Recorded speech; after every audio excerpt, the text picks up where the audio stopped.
So let's visualize the problem that we have, and I'm going to do this with multiple examples. Let's suppose that we have binary data. You can see we've represented it here by black circles and white circles, and we have introduced 3 potential lines that for the purpose of separating this data into 2 groups. And we hope that it does a good job with that. So we'll call the blue line H1, the red line H2, and the green line H3.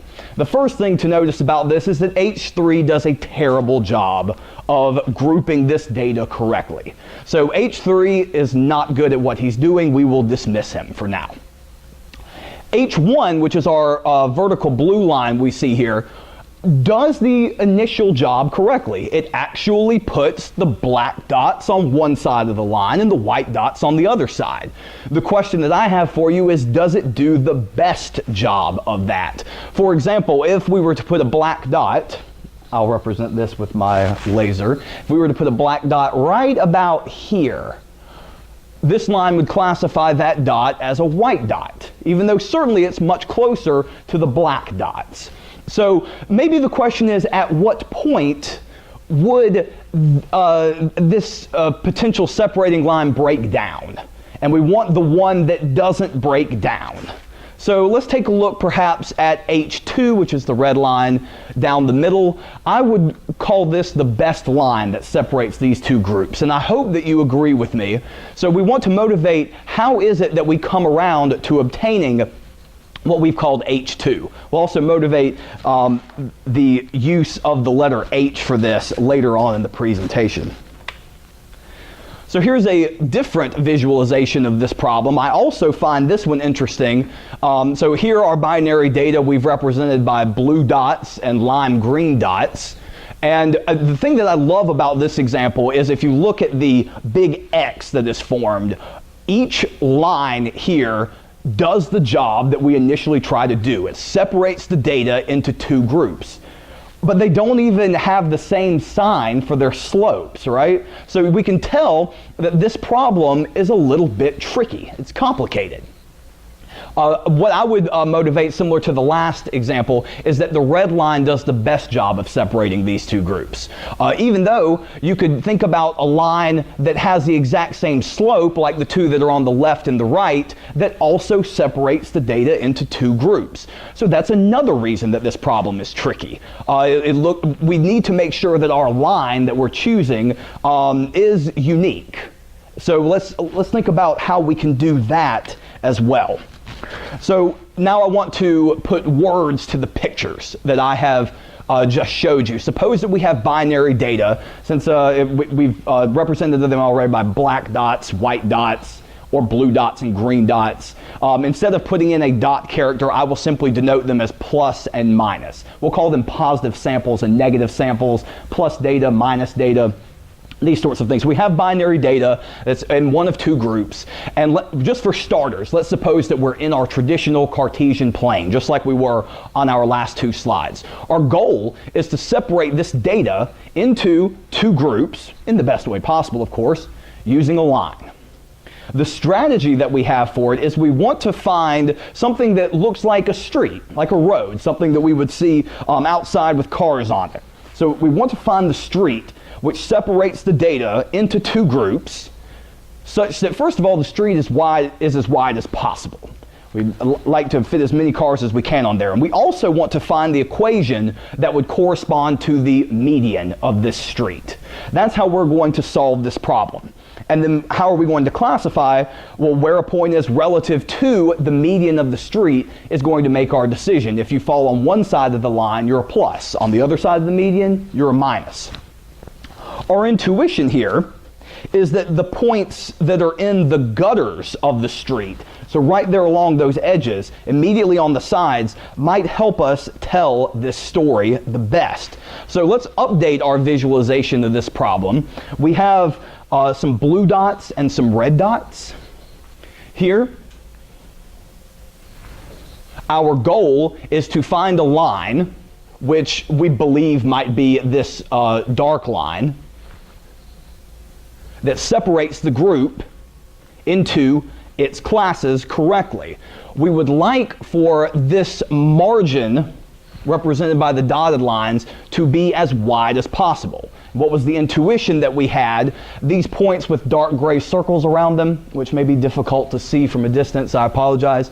Those 3 points in particular will probably help us tell the story much better than, say, these 2 points, which clearly belong in different, or in their groups. They're not going to help us create this line as much as the points with the dark circles behind them. So here's how we want to derive this line that does this work for us. We want to consider a vector W, which is perpendicular to the median. The reason for it being perpendicular to the median is going to be very relevant in just a moment. We also want to consider U. This is going to be a vector which we would like to classify. We would like to put U on one side of the line or on the other. An important side note for right now, the reason that I've jumped from talking about points to talking about vectors is you can reconceptualize any point in any dimensional space as a vector between the origin and that point. So I'll use the 2 terms vector and point from this point forward interchangeably for that reason. So we've got this vector W that's perpendicular to the median, and U, which we want to classify as on one side of our street median or on the other side. The dot product between these two, W dot U, typically in statistics we'll see this over and over again as W transpose U, right? That's certainly a different way to represent it. I will go back to our vector calculus roots here. The dot product W dot U finds the scalar projection of U in the direction of W, so to say. So if we have a dot product that is larger than some constant C, then we're going to say it crosses the median line, and we'll classify our unknown vector as a positive sample. So what has happened here? I would like to use the analogy of the shoreline between the land and a lake, let's say. The reason I'll use a lake instead of the ocean is because the ocean moves. We don't want a body of water that moves. So let's go with a lake.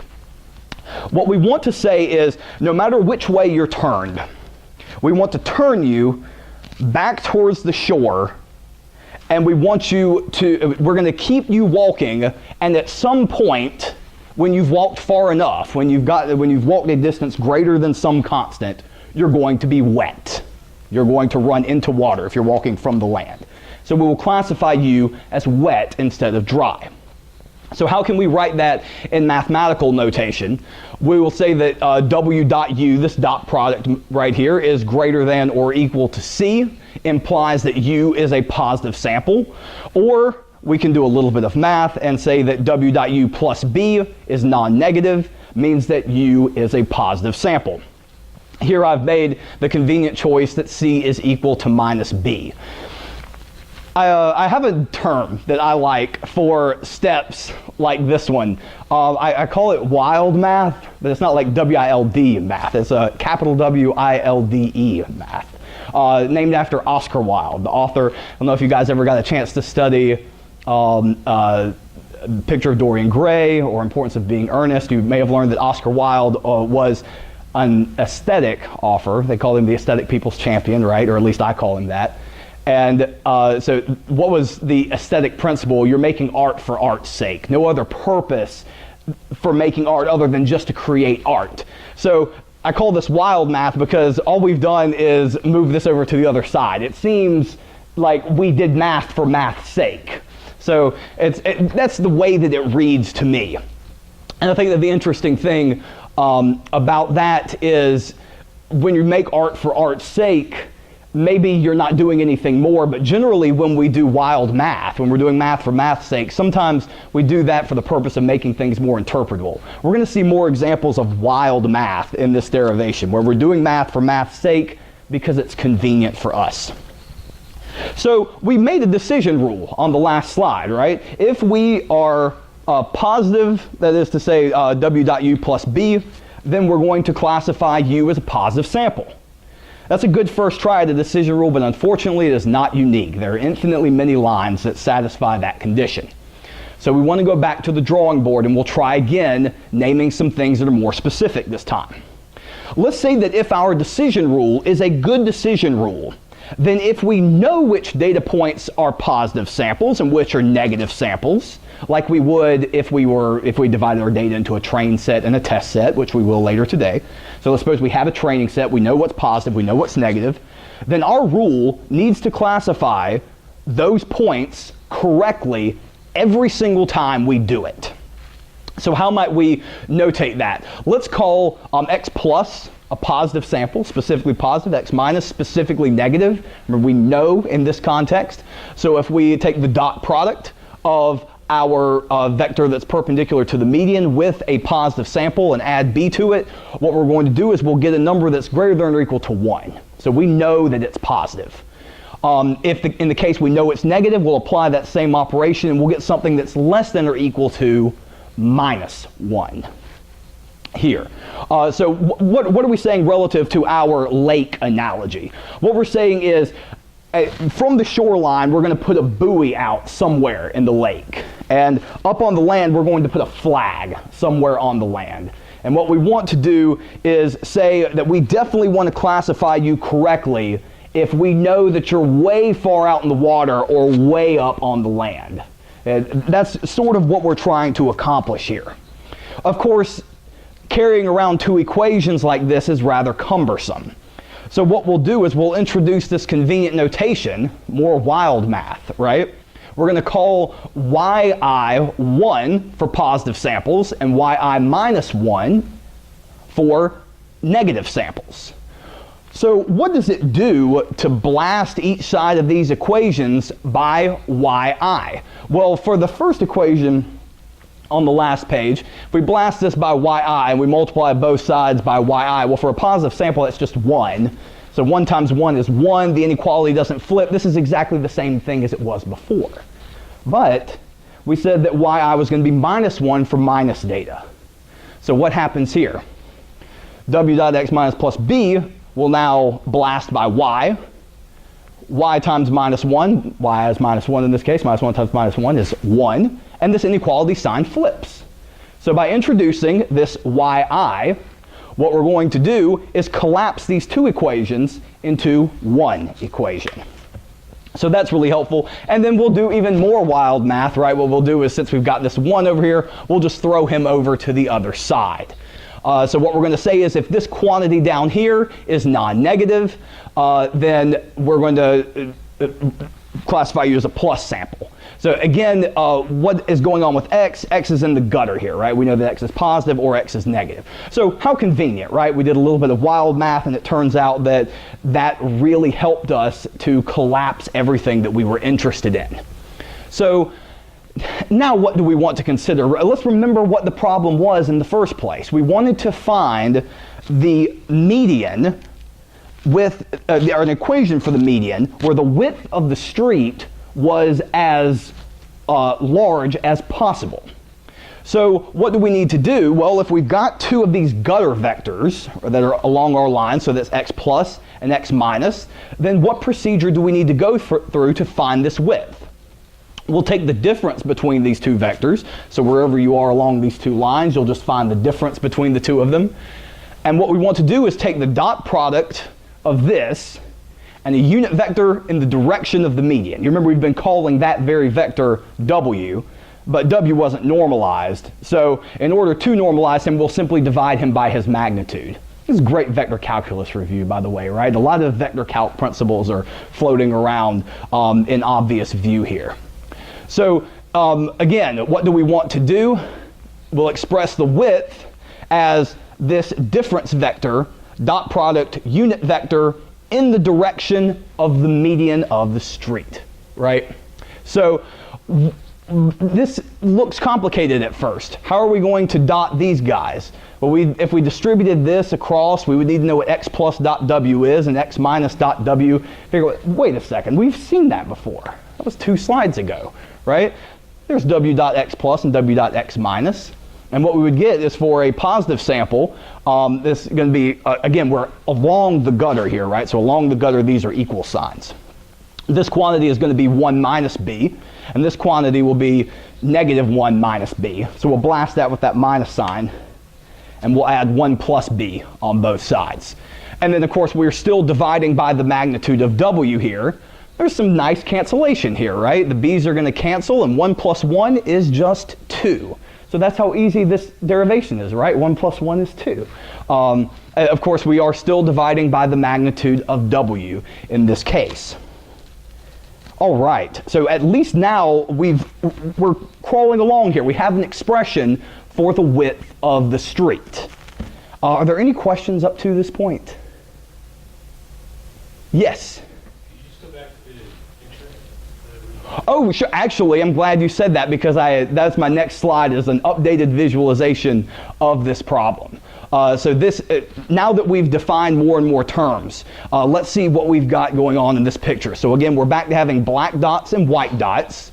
The problem that we're interested in is finding a street, right, where the median is going to be our classifier in this case, and we want this width to be as large as possible. And we have an expression for that width, which is up here in the corner. It says 2 over the magnitude of w. Actually, these equations are each labeled with the equations that I have on the slide. So here, along this line, this dot product of w and x plus b is equal to 1. Here it's minus 1, and here it's 0. So that's also a convenient thing about this particular graphic. So I believe that was a very well-timed question. This is exactly what we are thinking about relative to all the mathematics that we played with the last couple of slides. All right, so let's continue with the derivation. So now we have an expression for the width of the street, 2 over the magnitude of w, which I've called 2 magnitude w inverse here because it shows up a little bit better. And what we want to do is maximize this quantity subject to all the constraints that we have named. Well, that's the same as maximizing just the inverse of w subject to those constraints. 2 is just a constant. We will kick him out of our party without destroying anything. Well, this is the same as minimizing the magnitude of w. Right? We've taken a reciprocal here, so now we're minimizing instead of maximizing, subject to the given constraints. So 2 things to consider here. Width, which is what we're playing with, is naturally non-negative, right? We're not going to have a negative width. So consider that the function 1/2 w squared is going to be increasing for w greater than or equal to 0. So really, this is the same as minimizing 1/2 magnitude w squared, subject to the given constraints. So we've chosen conveniently to minimize a different problem. Again, more wild math, right? Why would we ever do such a thing? Those of you who have maybe taken some advanced computing, whether here or elsewhere, are recognizing that we're trying to take advantage of some convexity results that are lying underneath all of this, right? So we're trying to minimize something, some kind of norm squared. So how would we solve a problem like this? If you've taken the advanced computing course, we've got multiple ways that we can go for this. Some of these things you may have heard of, some of these things you may not have heard of. For example, this is a quadratic program. You could throw this into MATLAB and it will tell you what the answer is. Another way to consider is verifying the KKT conditions. Again, if you don't know what any of these things are, that's okay. Dr. Chi does a great job with the advanced computing class and you should take it.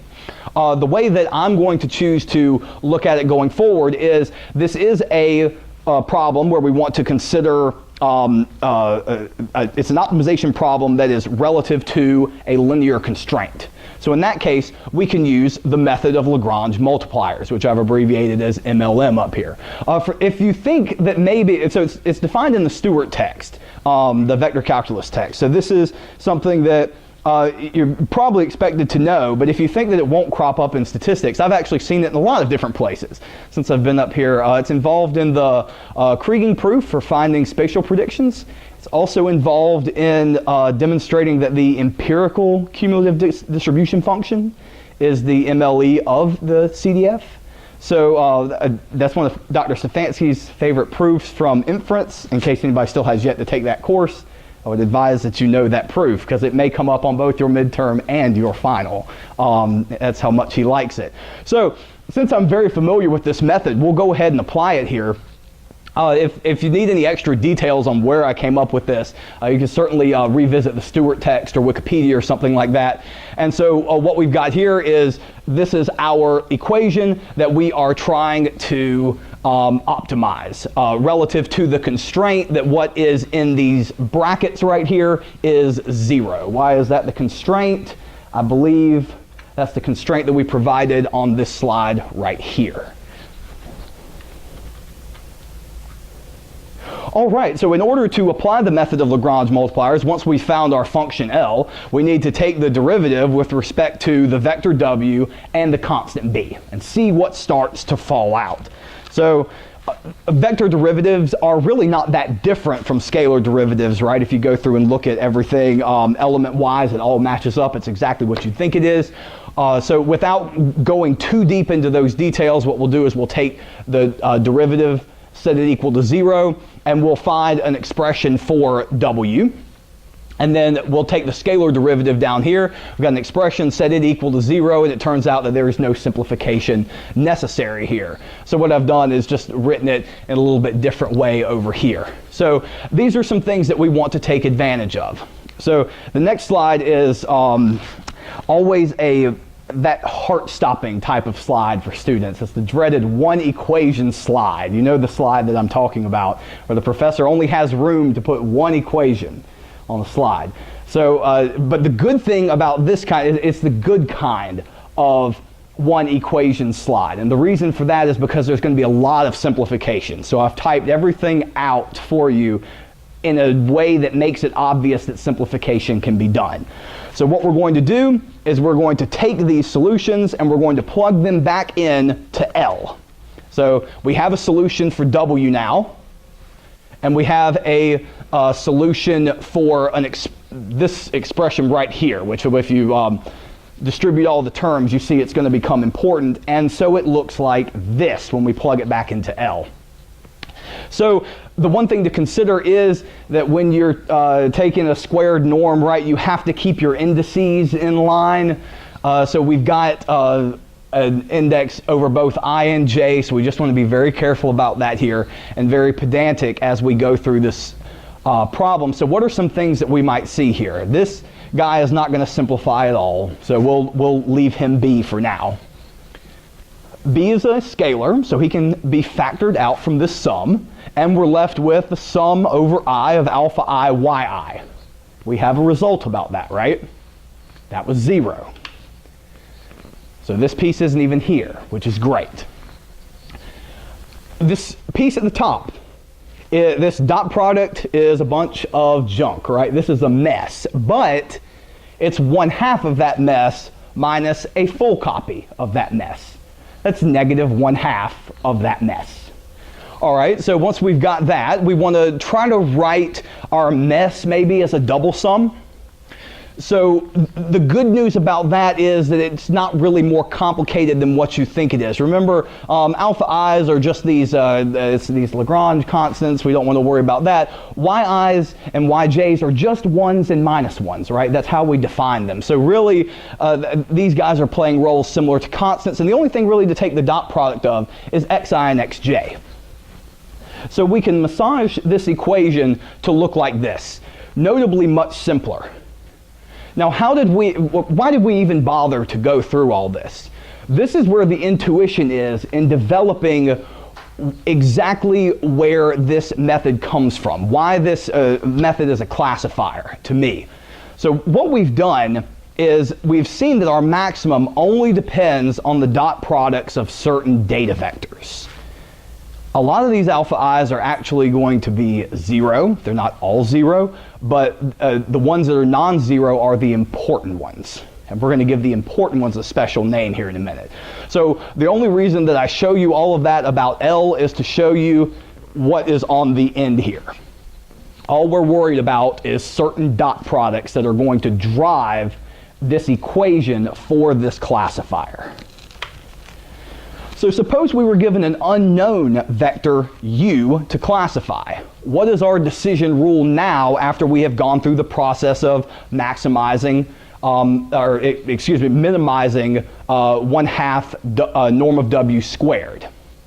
So what we'll do is we will blast u with xi. We're going to take the dot product of those two things and take the sum over I of all of that in the middle. We'll add b to it, and if that is non-negative, then we will say that u itself is not a negative sample. In fact, it is a positive sample. All right, so we have a decision rule finally that is unique. It maximizes the width of the street and satisfies all of the other conditions that we have placed on it. This is great if everything is linearly separable, right? But what if it's not? This is actually where Dr. Dickey left us during his first talk. He said, well, what if things aren't nice and simple? And this is what I had to go look up because I actually did not know the answer. What happens if the data are not linearly separable? By the way, would you be mad if I stopped now? I would be mad if I stopped now. I would want to know how to solve this. So be very glad that I'm not leaving you at a cliffhanger until next week. I'm going to tell you the solution. So if the data aren't linearly separable, then certainly we need to consider looking at things from a different perspective.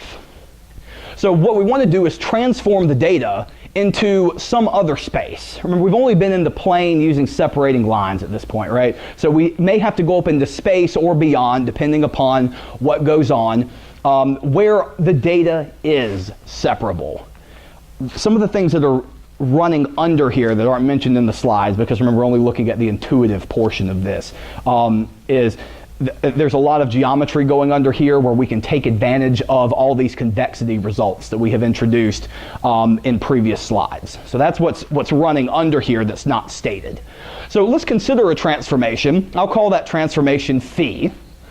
Phi can be really tricky to write down in higher dimensions, right? Dr. Dickey gave us an example, which I'll walk through in a second, that was very fortunate actually, because we were able to describe phi in no uncertain terms. But phi can be tricky to write down, or by our current mathematical notation, impossible to write down. So this actually lay dormant for a while. This is where Vapnik in his original proof, this is where when he moved over to Bell Labs, this was the realization that we're about to make on these slides that was able to bring this result to light and make it publishable. So when we looked at this derivation, we saw that we really only take dot products of important points, right, or important vectors. That's what builds this line. So it doesn't really matter what phi is as long as we can understand what happens when two vectors to which phi has been applied are then dotted. That's the key realization here. Dr. Winston from MIT says at this point that this is a miracle. We only really need to understand how the dot product of phi of xi and phi of xj interact in order to understand what's going on. So k is more important than phi, which is what I'm trying to emphasize here. And in fact, k is something that we can write down. So phi is hard for us. K is not hard. And it's more important to understand the not hard thing than the hard thing. This sounds like my kind of problem. So we'll call k the kernel function. Kernels show up in all kinds of different places in mathematics. So this is, we'll talk more about this kernel when we look at our R implementation. So when the data is not linearly separable, we need to specify a kernel. What this allows us to do is transform into a space where it is linearly separable. Some popular kernels, if you've got two vectors u and v, there's the linear kernel. So again, I won't read out that equation to you, but there's also the radial basis kernel. That's another one to consider, and it's the one that Dr. Dickey used to help us answer our problem that he introduced a couple of weeks ago. So suppose that you were given this data on the right. Omit from your visual right now the green circle that goes around it. Let's just look at simply the data.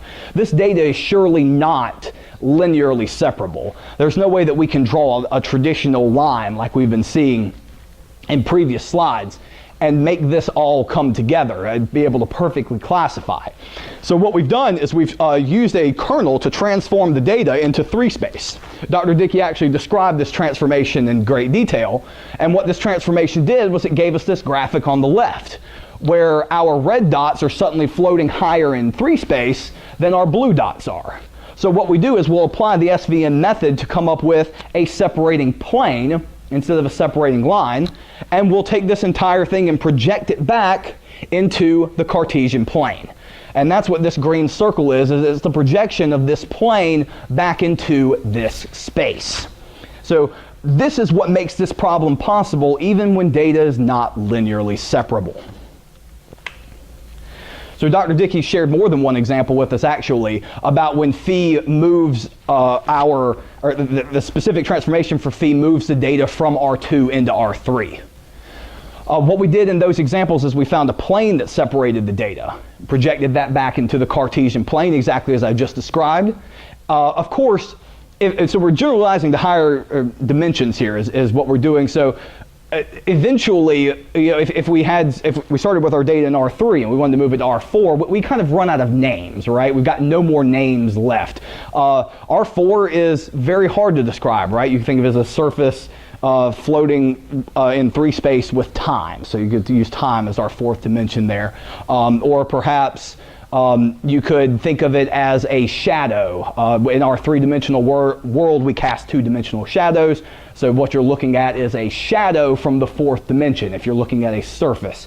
But of course, for the 5th dimension and beyond, we've run out of ideas for interpreting that. So what we'll do is, even in simpler situations, we'll refer to our line that's separated as a separating hyperplane. So of course, we know that there's simpler terminology for that. In our most recent example, it was a plane in 3-space. In our examples previous in this talk, it was a line in 2-space. But generally, it's referred to as a separating hyperplane regardless of what space you're in. Also, speaking of space you're in, that's generally called a hyperspace in the SVM lingo, regardless of if that hyperspace is even something as simple as R2 or R3. Dr. Dickey's first example was even in R1, right? So we'll call that a hyperspace regardless, really, of what it is, which actually motivates, if we go all the way back, why we denoted these lines with H's. This H is for hyperplane, right? So these are the separating hyperplanes that we first attempted to wrap our heads around. So I've talked about support vector machines for nearly an hour now. Where do support vector machines get their name from? So we've got this separating hyperplane, and it's only determined by a handful of the data points. That was our intuition in this derivation, right? And we've, across those lines, we only had a handful of points that really determined what was going on. So these points that help to support the hyperplane are called support vectors. The hyperplane itself is sort of a classifying machine, right? It gives you a decision rule for which if you're on one side, you're a plus, on the other side, you're a minus. So that's a machine that's built out of support vectors, which is where the name comes from. So now that you understand everything that I've talked about tonight, at least I hope so, what are the other things that I would like for you to do? What other things can you understand potentially? I hope that you'll go back on Dr. Post's website for SLG and dig into the archives all the way back to November 2014 and watch some of the previous talks. Jamie's talk is a great introduction into some of the same things that I've said tonight, but her lecture is solely on that first section of the 12th chapter of Hasty, Tibbs, Girani, and Friedman. Brian Naughton did a great job talking about how to use support vector machines to obtain rankings. He applied it specifically to college football data, which was an example that was very close to my heart. The week that he talked happened to be that odd week that Mississippi State was ranked #1 in the polls. I've never known Mississippi State to be ranked that high before, and we haven't seen it since. But it's an interesting artifact of time. So I actually really enjoyed that talk. Penny's talk showed the interaction of support vector machines and a topic that Dr. Dickey motivated called linear discriminant analysis. This idea was called flexible discriminant analysis, FDA. So I hope that you guys will take a look at those talks. I've tried to make sure that this presentation has all of the terminology that you need in order to understand all of those talks, so that you can see how truly flexible support vector machines are. As we've said, they apply to discriminant analysis, ranking problems, regression problems. You can do all sorts of things with SVM. That's one of the things that people love about it, is its flexibility.